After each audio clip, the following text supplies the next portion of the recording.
Assalamualaikum, selamat siang anak-anak ibu yang cantik yang ganteng. Waalaikumsalam. Apa kabarnya hari ini? Baik ibu. Udah siap belum buat belajar sosiologi hari ini? Siap. Oke, siap banget. Kalau udah pada siap, coba nih Mas, kita pimpin doa dulu. Kita berdoa dulu. Siap. Sebelum memulai pembelajaran kita pada hari ini, alangkah baiknya kita berdoa menurut agama dan kepercayaan masing-masing. Berdoa dimulai. Berdoa selesai memberi salam. Assalamualaikum warahmatullahi wabarakatuh. Oke, sebelum masuk ke materi, Ibu pengen nanya nih ke kalian. Masih ada yang inget gak minggu lalu kita belajar materi apa? Tentang perdamaian, Bu. Perdamaian. Cakep. Pintar. Good job. Masih pada ingat semua ya ternyata. Oke, kalau masih pada ingat tentang konsep perdamaian, emang apa sih yang dimaksud tentang perdamaian? Ada yang bisa jawab? Oke, Alia silahkan. Perdamaian adalah kondisi kehidupan aman, tentram, harmonis, dan bebas dari berbagai bentuk kekerasan maupun ancaman, Bu. Oke, nice. Alia ini ada hadiah ya dari Ibu karena Alia bisa jawab. Lanjut. Ada yang bisa bantu Ibu benerin ini?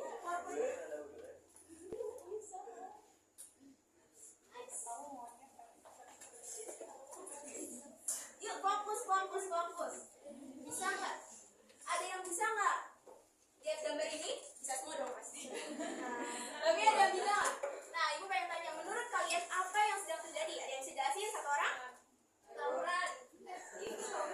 Tunjuk tangan dulu ya, cantik-cantik aku, cantik-cantik Ibu. Ibu. Oke, Alia silakan. Menurut saya, pada gambar tersebut terlihat sekelompok siswa yang sedang mengalami konflik atau pertengkaran. Mereka itu tampak saling berdebat dan menyampaikan pendapat dengan emosi sehingga suasana mereka itu menjadi tegang.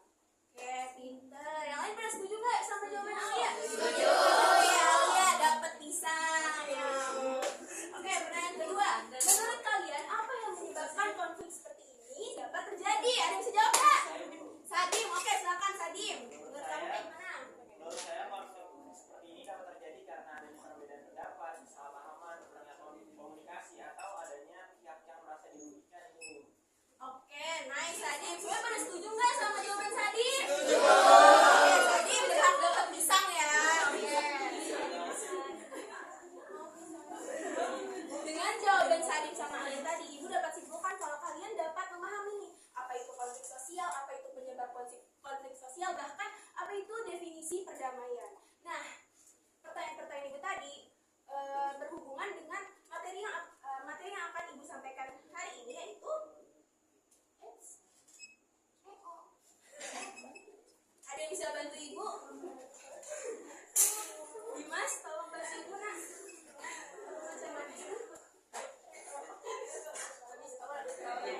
Jadi materi hari ini yaitu upaya mewujudkan perdamaian. Nah, kenapa sih kita harus belajar upaya mewujudkan perdamaian? Yang pertama, agar kalian mampu mengidentifikasi bentuk-bentuk penyelesaian konflik sebagai upaya mewujudkan perdamaian.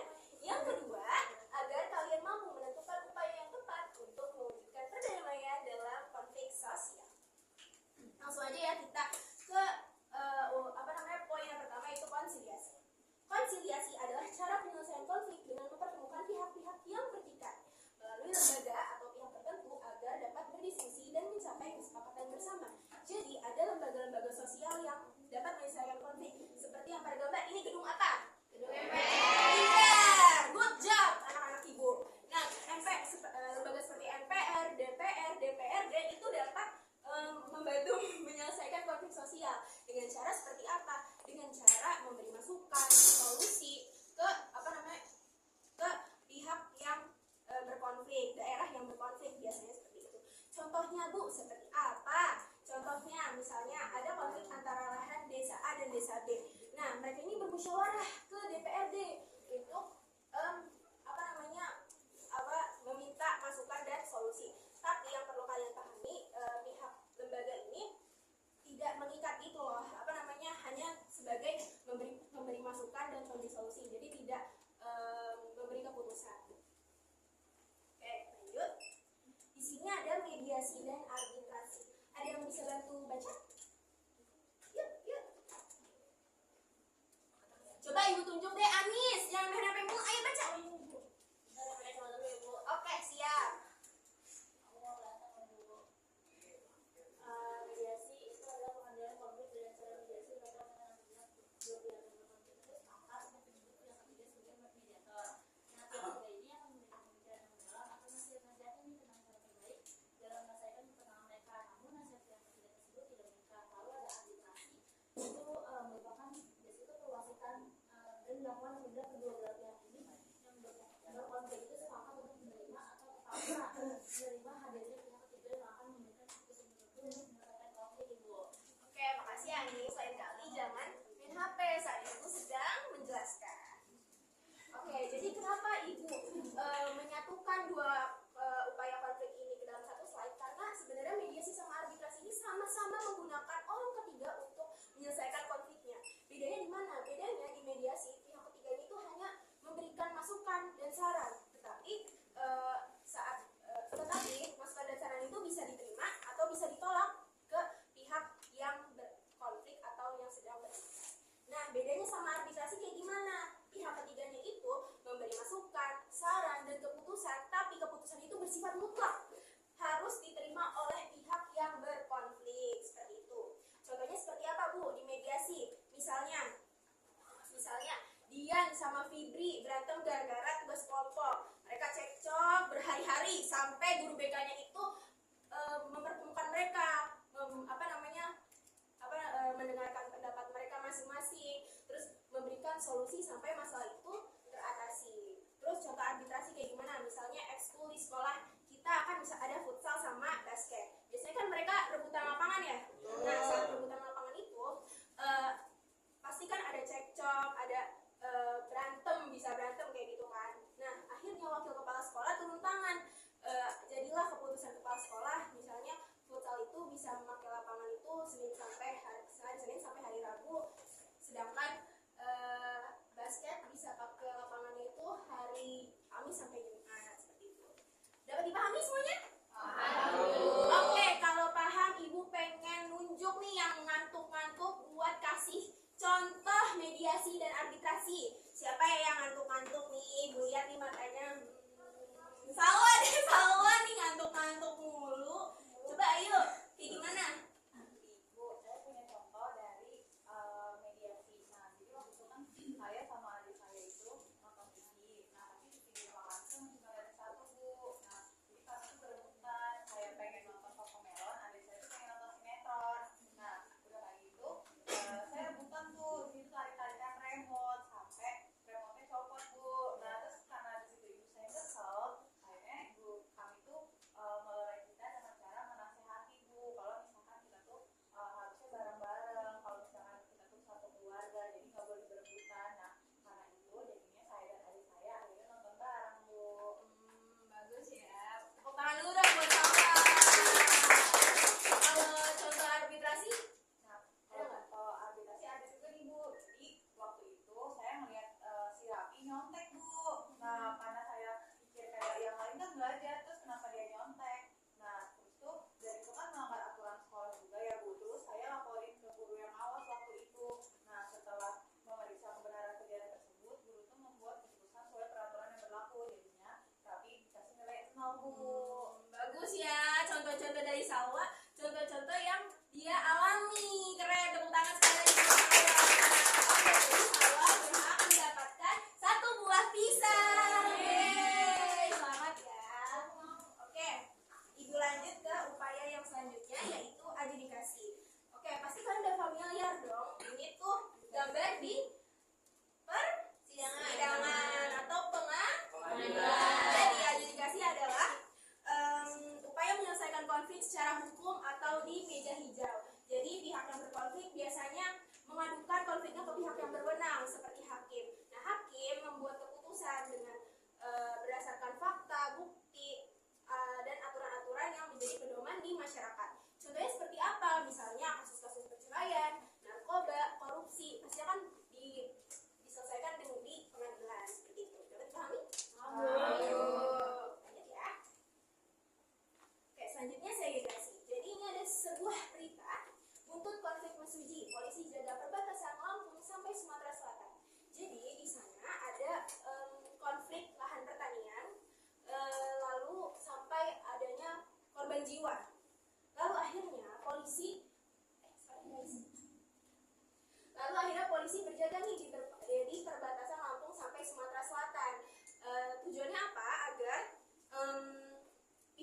konflik ini tidak bertemu satu sama lain, tidak kontakan fisik.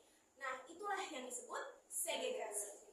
Nah, tapi segregasi ini hanya menjadi resolusi konflik yang awal. Setelah segregasi dilakukan, pastinya kan emosi mereka sudah meredam, terus mereka nggak baku hantam lagi. Lalu dilanjutkan dengan apa? Upaya konflik yang selanjutnya dengan cara bisa mediasi, arbitrasi, dan lain-lain seperti itu. Dapat dipahami ya? Oke, sampailah kita ke upaya konflik sosial yang terakhir, yaitu kompromi. Ada yang bisa bantu baca? Saya Bu, Oke, silakan Dep. kompromi.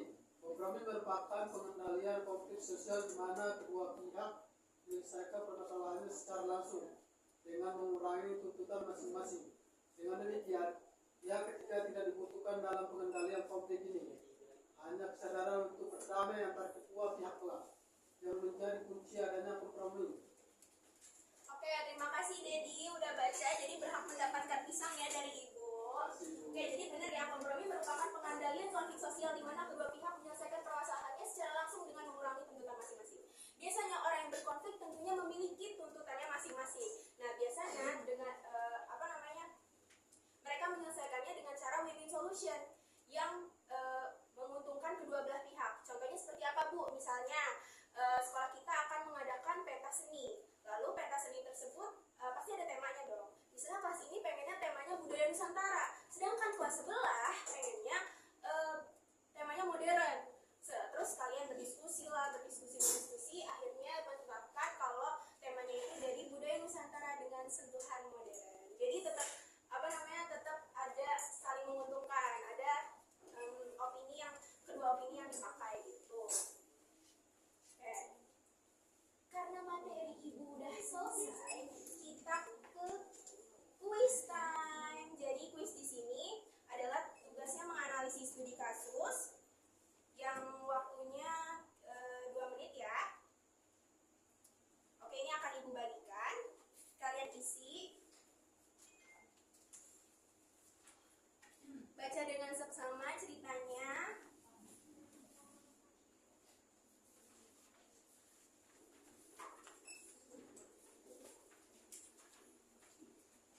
Oke.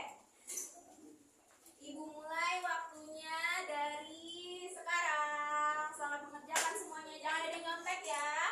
Pada bawa pulpen kan? Ada yang nggak bawa pulpen nggak? Ada yang bawa pulpen nggak? Sadim nggak bawa pulpen? Bawa, bagus. Anis bawa pulpen nggak? Bawa.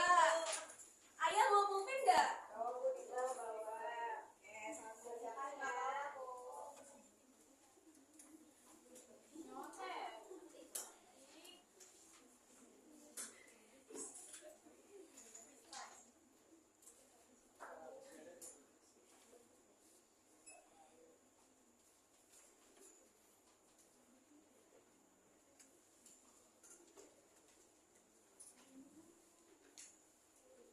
Ada yang mau ditanyain nggak tentang studi kasus itu? Aman semuanya? Aman. Oke.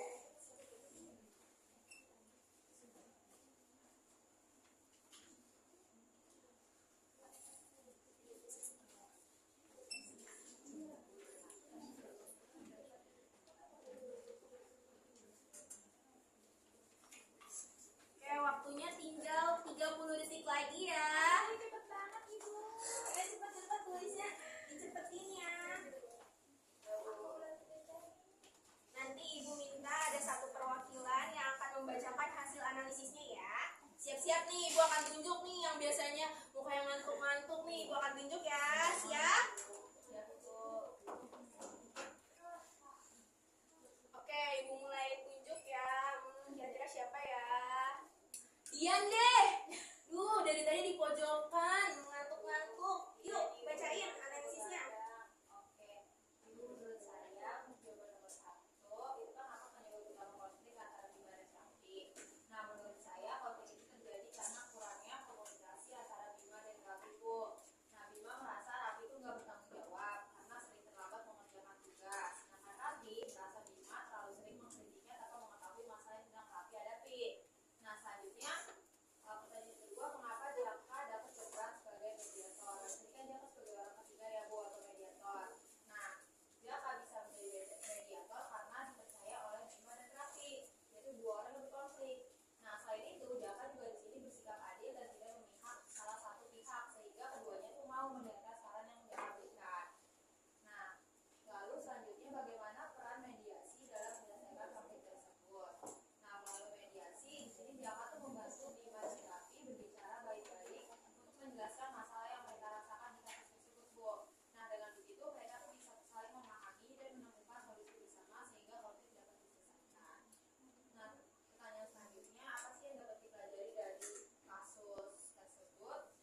materi yang sudah saya pelajari dapat disimpulkan bahwa konflik tidak selalu harus diselesaikan dengan pertengkaran atau kekerasan.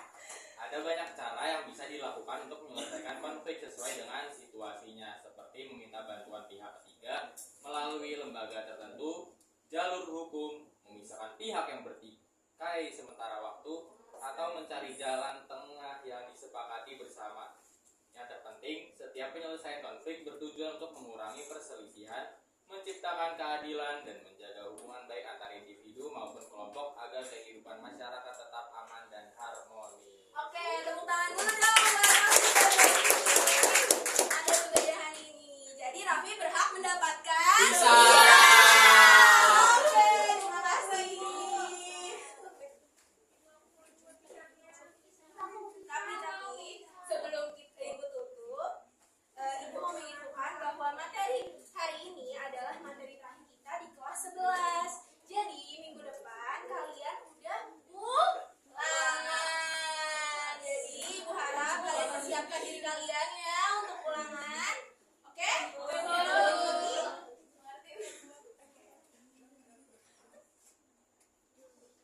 Untuk kelas boleh ditutup. Siap. Sebelum menutup pembelajaran kita pada hari ini, langkah baiknya kita berdoa. Berdoa menurut agama dan kepercayaan masing-masing. Berdoa dimulai. Selesai memberi salam. Assalamualaikum warahmatullahi wabarakatuh. Waalaikumsalam warahmatullahi wabarakatuh. Terima kasih ya udah mendengarkan materi Ibu hari ini. Sampai jumpa minggu depan.